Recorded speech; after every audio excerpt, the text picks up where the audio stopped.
Alors, résultat de l'émission 2. Sûr que ça a bien marché. C'est beaucoup trop long, on s'emmerde. Votre musique est très convenue. Ah, seulement 150 lectures.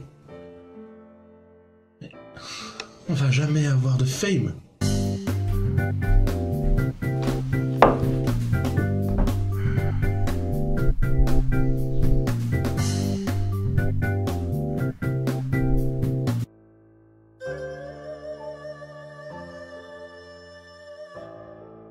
Pas assez dynamique. C'est pas assez dynamique.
Oui, allô? Allô? Jean-Gabriel? J'ai trouvé! On va... Faire de la vidéo? Ouais, j'ai pensé ce matin en me levant.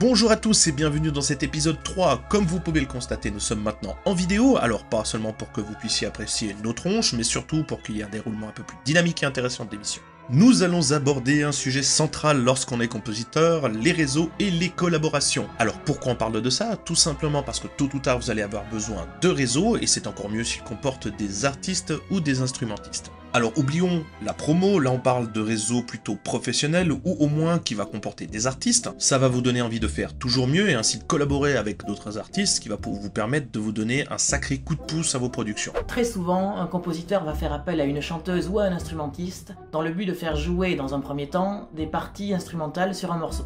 Par la suite, il collaborera avec d'autres artistes afin de créer certaines parties qui en sortiront bien plus réalistes. Souvent aussi le mix est une chose importante et d'autant plus lors d'enregistrement. Connaître dans un premier temps un ingénieur du son professionnel ou amateur mais en devenir aidera à sublimer et à rendre à 100% quelque chose qui n'aurait pas eu le même goût sans un son finalisé. Nous allons diviser ça en 3 parties.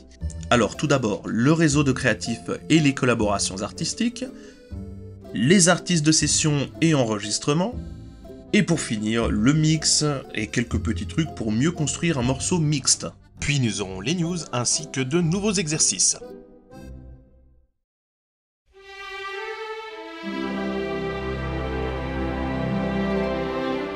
Alors, quand on est compositeur, on connaît forcément des compositeurs. Enfin, j'espère pour vous, sinon c'est un peu mal parti. Par contre, on connaît également des créatifs venus d'autres branches, comme des dessinateurs, des vidéastes, des réalisateurs, des écrivains, etc., etc. Alors, avoir de bonnes relations est quelque chose de primordial, mais savoir aussi s'intéresser, s'ouvrir de manière honnête au travail des autres est quelque chose qui est plutôt un moteur. Personnellement, je pense que j'aurais beaucoup de mal à avancer si je n'avais pas eu toutes ces collaborations et ces amis que je me suis fait au fil du temps. Et à l'heure du net social, je pense que c'est pas très difficile de rencontrer des artistes un petit peu partout. On peut également en rencontrer en convention, dans les festivals, et même qui sait en concert ou dans la rue, je sais pas. Ensuite, formez votre communauté, c'est pas très difficile, il faut aller vers les gens, simplement il faut juste pas y aller en mode auto-promo, en mode chacal, parce que ça se voit, il faut être honnête. Perso, encore une fois, j'ai pu rencontrer des groupes, des artistes, des musiciens, des dessinatrices, des écrivains, de tout. Ça m'a énormément motivé et je collabore toujours actuellement avec eux. Et puis, grâce à tout ça, j'ai pu également faire la connaissance d'un certain Jean-Gabriel. Contrairement à Cédric qui a créé son réseau en rencontrant les gens, j'ai créé le mien de manière beaucoup plus virtuelle. À savoir, j'ai commencé à côtoyer et échanger avec des compositeurs via des forums tels que compositeur.org ou vicontrol.net. À force d'échanger avec des compositeurs avec qui je m'entendais bien, certains ont fait appel à moi afin de les aider ou les assister sur certains projets, comme des orchestrations, des musiques additionnelles, de la programmation d'orchestre virtuel, en tant que pianiste pour certains projets, voire même pour me redonner des contrats qu'ils n'avaient pas le temps de faire. En fait, c'est principalement en assistant des compositeurs que petit à petit je me suis inséré professionnellement. Pour ce qui est des instrumentistes, j'ai rencontré la plupart lors de mes études au conservatoire de Toulouse, et je travaille toujours avec les mêmes. Lorsque je veux un instrument et que je ne connais pas d'instrumentiste adapté, souvent le bouche à oreille fait que on me dit vers qui me tourner. Au final, pour moi, un petit peu tout s'est fait par le bouche à oreille ou en rencontrant des personnes avec qui je m'entendais bien. Le démarchage vraiment méthodique avec mes musiques ne m'aura que très peu apporté en comparaison. Deuxième partie, les artistes de session et les enregistrements. Alors, lorsque vous produisez ou écrivez de la musique, le meilleur des passages obligés sera de voir un artiste reproduire ce que vous avez écrit. C'est vraiment un gros plus. Alors c'est tout de même beau de voir une musique que vous avez écrite via ordinateur avec des VST être sublimée par une chanteuse, un violon ou n'importe quel instrument, déjà même une chose qui va donner cette âme à ce que vous avez produit. Ou de la hype, hein, je sais pas, après c'est cool.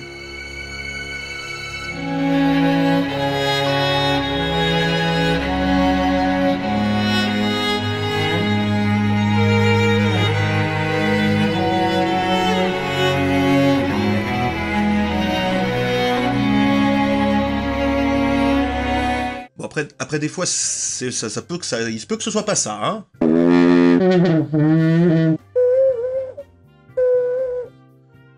J'ai des gros doigts. Pour enregistrer des instrumentistes, il existe deux méthodes. La première, celle dont on va parler aujourd'hui, concerne les artistes de session, qu'on appelle en anglais Remote Instrumentalist. Oh, mais cet accent. Ces derniers travaillent seuls depuis chez eux, et donc à distance, et sont donc particulièrement adaptés pour enregistrer des parties de solistes. L'autre méthode consistera à enregistrer des musiciens en studio. Pour le coup, on peut enregistrer plusieurs instrumentistes en même temps, mais ça demande des frais supplémentaires et une organisation beaucoup plus importante. Mais on parlera des enregistrements studio une prochaine fois. Les instruments solistes sont très durs à imiter avec des instruments virtuels. En dehors du cachet que ça peut apporter, ça peut être un énorme gain de temps d'enregistrer un instrumentiste, car ça économise tout le temps que vous auriez passé à programmer un instrument virtuel soliste. Et ça prend vraiment beaucoup de temps.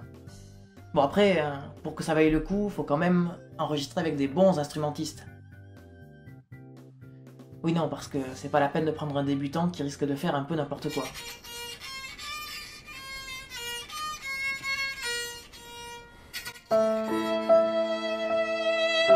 Le fait d'enregistrer régulièrement avec des instrumentistes est un bon moyen de professionnaliser votre image, parce que c'est un peu considéré comme un palier dans la profession.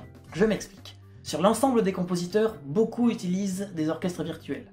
Seul un petit lot de compositeurs se permettront d'enregistrer des instrumentistes, ce qui en fait une catégorie plus rare. De la même manière, le fait d'enregistrer régulièrement avec orchestre placera dans une catégorie encore plus rare, ce qui en fait un gage de professionnalisme encore plus élevé. Le prix d'un instrumentiste est très variable en fonction de son expérience. Ça peut aller de 70 € pour un instrumentiste qui débute dans le domaine de l'enregistrement, jusqu'à plus de 1000 €, voire même plusieurs milliers d'euros, pour des instrumentistes réputés internationalement. En Europe, et plus spécialement en France, pour un bon instrumentiste qui ne sera pas spécialement connu, les prix varieront de manière générale dans une fourchette entre 100 et 250 € par morceau. Après, c'est toujours bien de demander des avis autour de vous pour les tarifs, notamment parce qu'il y a beaucoup d'instrumentistes qui débutent dans le domaine qui n'ont aucune notion des tarifs. Ce qui fait que pas mal d'entre eux se basent sur les tarifs de personnes reconnues, sans se rendre compte que c'est vraiment excessif, voire quelquefois ça peut être vraiment aberrant.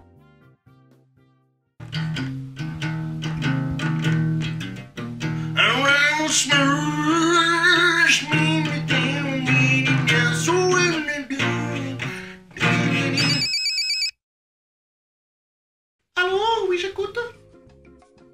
Oui, c'est bien Pierrette Bûcher. Oui, je fais du chant pour votre chanson. Oui, vous voulez quoi? 1 minute de chant. D'accord, vous m'envoyez la formalité, je m'en occupe, merci.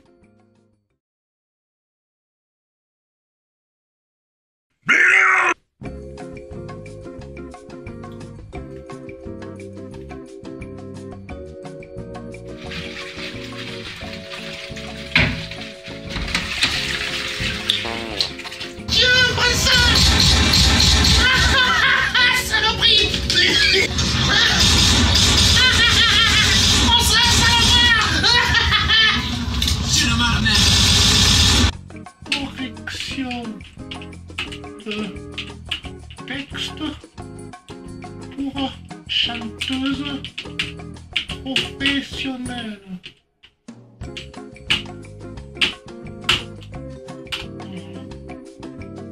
Ah, ce soir, on va s'amuser, hein? Un petit folichon.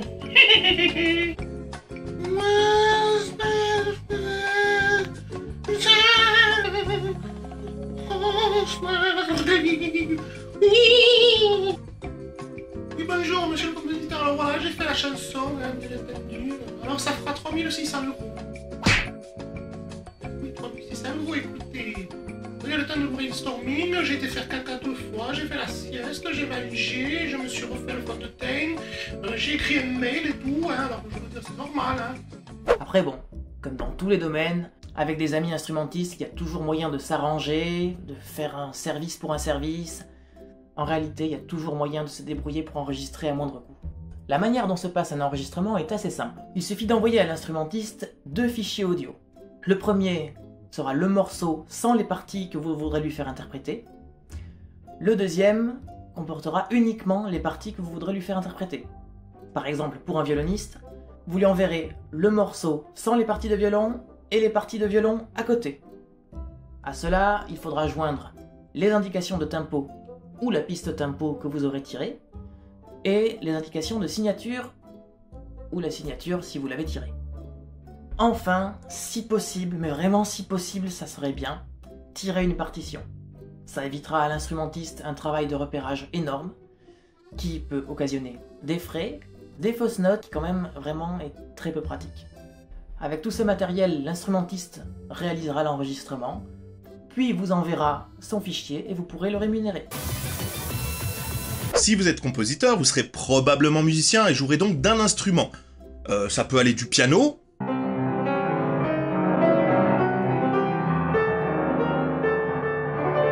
à la trompette, la flûte, des instruments ethniques, de la guitare, peu importe, de l'ocarina même.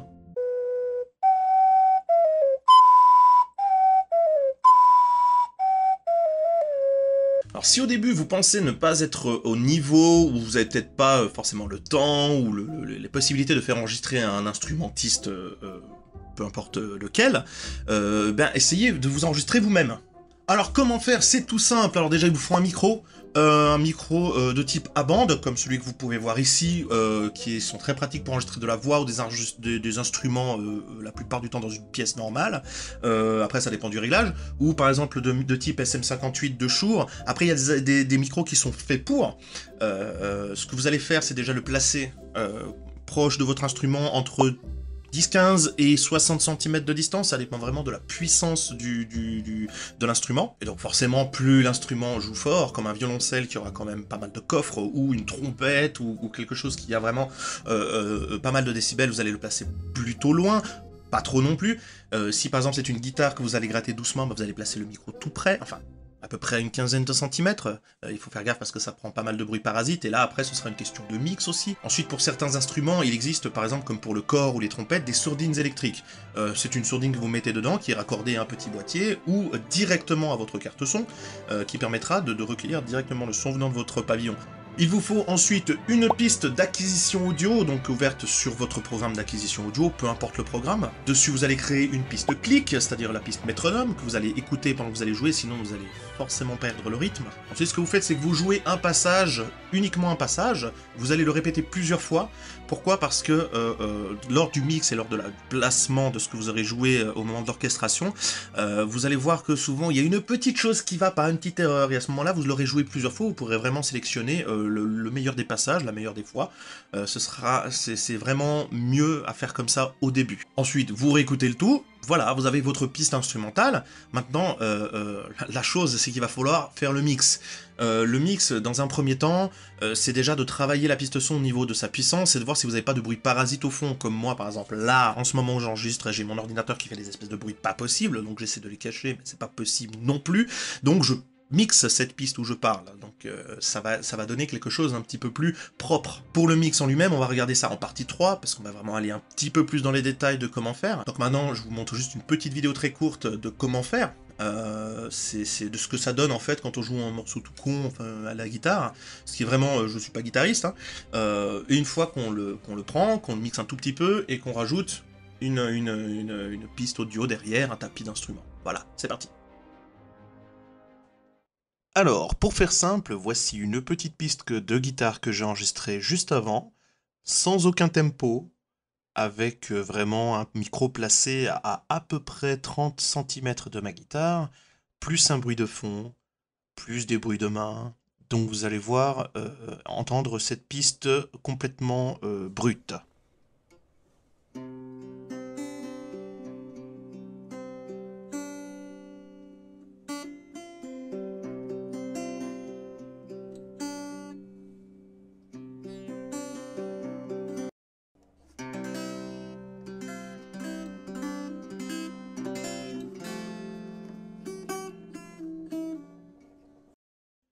Là-dessus, je rajoute une légère égalisation, un petit peu de compression et de la reverb.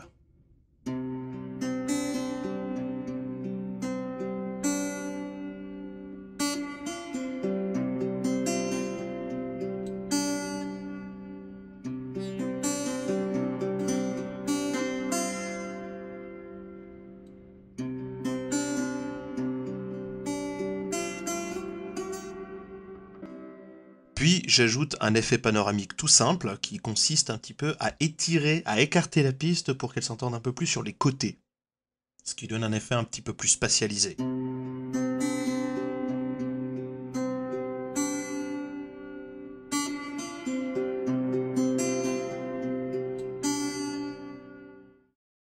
On a maintenant une piste qui est déjà un tout petit peu plus propre, bien qu'elle reste brute au niveau du découpage, mais on va découper ça directement sur un template avec déjà un orchestre préparé. On a maintenant notre piste sur laquelle j'ai découpé vraiment un tout petit bout, qui est un petit peu à peu près rythmé. Alors comme je vous ai dit, il n'y avait pas de tempo, ça c'est quelque chose qu'il ne faut pas faire, hein, mais c'est juste pour vous montrer la différence entre une piste non travaillée et une piste travaillée. Alors j'ai d'abord pitché la piste, un léger pitch, c'est-à-dire que j'ai un tout petit peu monté la fréquence de la piste, de la guitare, parce qu'elle n'était pas du tout, enfin, elle n'était pas tout à fait accordée au reste de l'orchestre.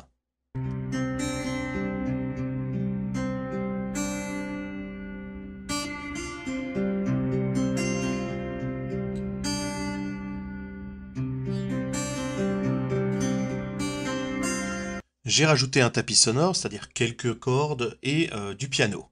Donc comme vous pouvez le voir, là j'ai rajouté vraiment 3 pistes, plus en bas une piste de piano. Vu que la piste n'est pas rythmée, qu'elle n'est pas dans le tempo et qu'elle n'a pas du tout de tempo, j'ai dû m'arranger pour faire coller le piano, c'est-à-dire le coller avec les débuts de phrasé de la guitare. Alors, je vous épargne cette session-là, on passe tout de suite à ce que ça donne avec le piano.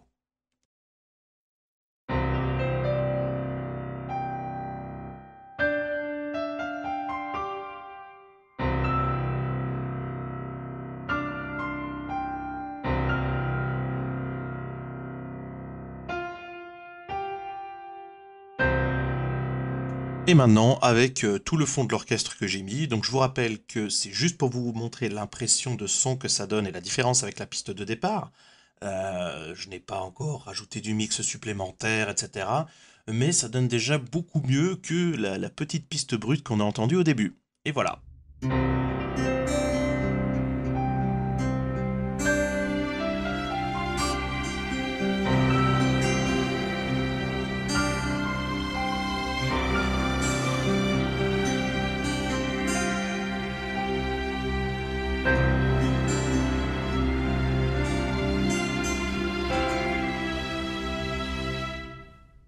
Partie 3, le mixage. Alors, c'est bien beau de faire un bel enregistrement, mais après ça, il faut l'inclure à votre morceau, et tout ça, c'est une affaire de mixage. Le mixage, c'est le fait de bien agencer les pistes d'un morceau pour que ça sonne bien. Et de la même manière qu'un bon mixage peut complètement sublimer un morceau, un mauvais mixage, à l'inverse, peut le ruiner. Du coup, pour le mix, il vous faut de l'argent et payer un ingé son. Eh oui, non. Quand on a un ingé son, c'est qu'on a le budget pour le payer, et c'est rarement le cas au tout début. Donc il va falloir mixer soi-même. Et autant prévenir, c'est dur, et au début, on fait de la merde. Ouais. Pour cela, il vous faudra des reverbs, des égalisations, des compresseurs, des délais, des analyseurs de spectre, des analyseurs stéréo, des distorsions... Jean-Gabriel, on est censé vulgariser et simplifier la chose, si jamais. Bon, ben on va simplifier. Alors déjà, lorsqu'on compose par MAO, on a envie forcément d'entendre déjà ce que ça va à peu près donner. Alors pour ça, on va déjà mixer les pistes pour ajouter quelques effets simples qui vont faire se rapprocher le son de sa finalité. Tout d'abord, il faudra établir les niveaux, c'est-à-dire la puissance sonore de chaque instrument dans le mix, afin d'avoir un ensemble cohérent. Pour donner un exemple, si une contrebasse domine tout l'orchestre, c'est pas normal.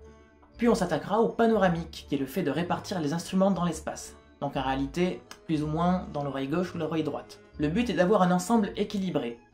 Par exemple, si 80% des instruments sonnent plutôt dans l'oreille gauche, et seulement 20% dans l'oreille droite, le mix sera vraiment très déséquilibré. Alors il existe 3 effets de base pour le mixage qu'on va mettre en premier. Il s'agit de la réverbération, de l'égalisation et de la compression. L'égalisation consiste à appliquer des filtres sur le spectre sonore de chaque instrument en vue d'atténuer ou d'augmenter certaines fréquences. Ça permet d'éviter que les fréquences des différents instruments ne rentrent trop en conflit, et donc ça permet d'entendre plus distinctement les différents instruments, de manière plus claire. Ou alors on peut juste le faire pour modifier le son.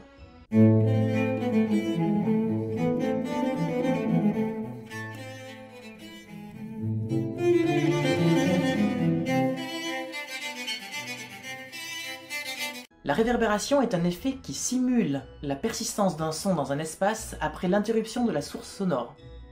Et ouais, c'est scientifique la musique. Pour faire simple, quand vous êtes dans une église et que vous entendez l'écho de votre propre voix, bah c'est une réverbération naturelle.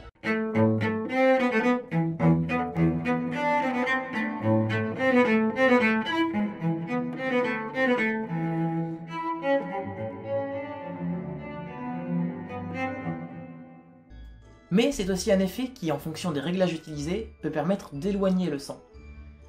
Du coup, ça peut donner beaucoup de profondeur à un mixage. Après, faut pas avoir la main trop lourde. Enfin, la compression. La compression permet de réduire l'écart entre le niveau le plus bas d'une piste et le niveau le plus haut en compressant le son. Grâce à ça, on a un bon contrôle de la dynamique des pistes audio, mais ça peut aussi influencer sur le timbre. Par exemple, sur des percussions, ça permettra de faire ressortir beaucoup plus l'attaque, ce qui pourra donner un son final beaucoup plus mordant.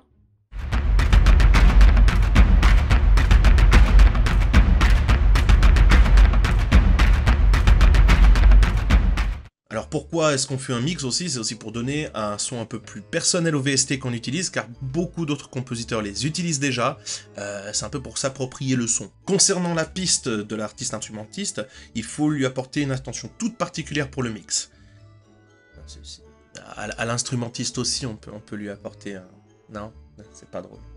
Bon. Cela veut dire qu'avant la phase de mix, réverbération, équalisation et compression, il faudra déjà faire quelques modifications de base. Dans un premier lieu, une piste enregistrée par un artiste de session sera enregistrée la plupart du temps 2 fois au minimum, comme ça vous permet de sélectionner les meilleures parties dans les 2 pistes. Il y aura donc un boulot de découpage. De même, on peut, en fonction de la qualité d'enregistrement, devoir nettoyer la piste pour retirer les bruits parasites ou les bruits de fond, par exemple. Il existe par exemple des très bons logiciels qui aident et qui sont prévus pour ça, comme RX de Isotope. On peut aussi également retoucher un tout petit peu la justesse de la piste, c'est-à-dire que par exemple pour une chanteuse, il peut arriver, si on veut absolument une piste parfaite, qu'on doive gommer les défauts à l'aide par exemple d'autotune.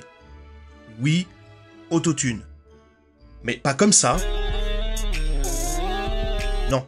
D'abord, un tout petit peu, un poil. Il y a d'ailleurs des logiciels comme Melodyne qui font très bien ça et qui sont prédestinés pour faire ça. Alors ces retouches suivant l'artiste de session, peuvent être déjà faites à la base par l'artiste. C'est pas une obligation, mais certains le font, d'où peut-être certaines fois le prix un tout petit peu plus élevé de certains artistes. Par contre, effectivement, vous aurez une piste picobello.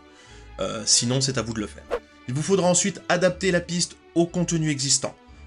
Donc sur le plan de l'égalisation, des volumes et des niveaux, ainsi que des fréquences. Si vous avez un ingénieur du son qui travaille avec vous, vous pourrez lui fournir donc toutes les pistes. Alors attention, c'est chaque piste. S'il y a 50 pistes, vous lui fournissez 50 pistes, d'accord? Avec une version avec un prémix, celui que vous aurez pour voir à peu près l'idée de ce que vous voulez entendre, ainsi qu'une deuxième piste, la piste sur laquelle il va travailler, qui sera flat. Alors on appelle ça flat, ce qui veut dire qu'elle a aucun mix. Voilà donc pour cette rubrique. On reviendra sur le sujet du mix dans un épisode dédié. Il y a beaucoup trop de choses à dire qu'on a survolé pour l'instant. C'était surtout pour parler des sessions, des artistes de session. Mais on espère que ça vous aura un petit peu aidé et aiguillé dans le chemin, le long chemin qui est celui de compositeur avec toutes les personnes avec lesquelles vous pourrez travailler. Bon, on n'a pas fini, hein, mais on espère déjà que ça vous aura aidé. Voilà. On commence avec une news concernant le collectif Mediapason. Alors c'est un collectif de vidéastes amateurs de YouTube qui parlent de musique. On les a rejoints il y a maintenant à peu près 1 mois et demi, ça se forme gentiment, il y a plein de youtubeurs talentueux qui le composent.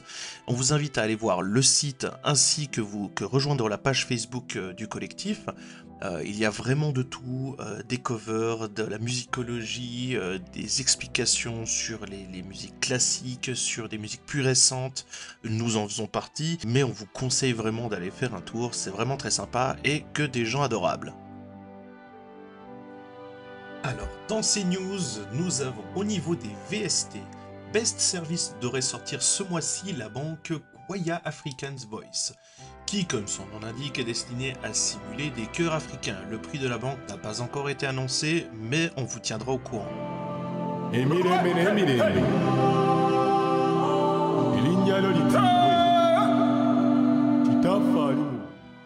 Pour rester dans les histoires de mixage, Isotope a lancé un site internet appelé Pro Audio Essentials qui comporte des exercices et cours gratuits sur le mixage. C'est en anglais, mais ça peut être intéressant. Acoustic Samples a également sorti une banque d'orgues Hammond qui s'appelle B5 Organ qui est au prix de 99 €. On vous met les liens dans la description de l'émission.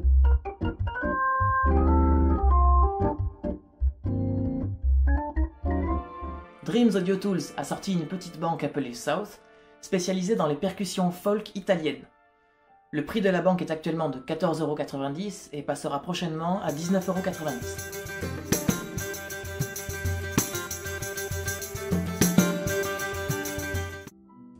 Alors, une news qui sera importante à vos yeux si vous aimez John Williams, sachez que le 15 juin prochain lui sera remis un Life Achievement Award pour toute sa carrière. Ça a été communiqué par le blog AFI. Je pense que, vu le nombre d'Oscars qu'il a eu, c'est déjà pas mal, mais ça fait toujours du bien de voir un grand artiste et un grand compositeur, le meilleur à nos yeux, être récompensé pour toute sa carrière. On vous tient aussi au courant et on vous met les liens dans la description de l'émission toujours. Et enfin, on vous communique notre présence au Geek Ferries. Jean-Gabriel et moi, nous serons là-bas les 3 jours. Je devrais y donner quelques petites conférences sur ces 3 jours également. Et une bonne partie du collectif Mediapason dont on a parlé seront présents là-bas. Donc on vous invite à aller là-bas. C'est notre première fois avec Jean-Gabriel, mais on nous a dit tellement de bien de cette convention qu'on va pas faire défaut. Les exercices maintenant. Alors, cette fois on va faire un peu spécial, j'ai fait 3 exercices, 3 morceaux de musique incomplets. Le premier, vous reconnaîtrez certainement l'instrument, c'est un erhu, donc un violon chinois. J'ai composé une mélodie, à vous de trouver l'accompagnement. On publiera très volontiers tout ce que vous aurez fait, attention il y a un petit trick dans la musique elle-même, on vous laissera le trouver. Deuxième exercice, c'est une suite d'accords toute bête en fait, que j'ai faite au cuivre, pour commencer, et sur laquelle vous pourrez composer une mélodie ou la faire continuer. Le troisième exercice est un début de morceau comprenant des suites d'accords avec une mélodie de violon. À vous de la refaire en fait à votre sauce. Il n'y a pas de MIDI pour ces exercices, c'est vraiment à l'oreille et vous devez retrouver vous-même les accords et ainsi recomposer dessus. Vous pourrez télécharger les MP3 sur le lien qui sera dans la description de l'émission. Il y aura un package des 3 musiques. Vous aurez largement le temps de nous les envoyer pour qu'on puisse l'analyser, car on ne pense peut-être pas faire tout pour la prochaine émission, mais peut-être pour l'émission suivante. Donc prenez votre temps, faites les choses bien, et ce sera avec plaisir qu'on attend vos retours.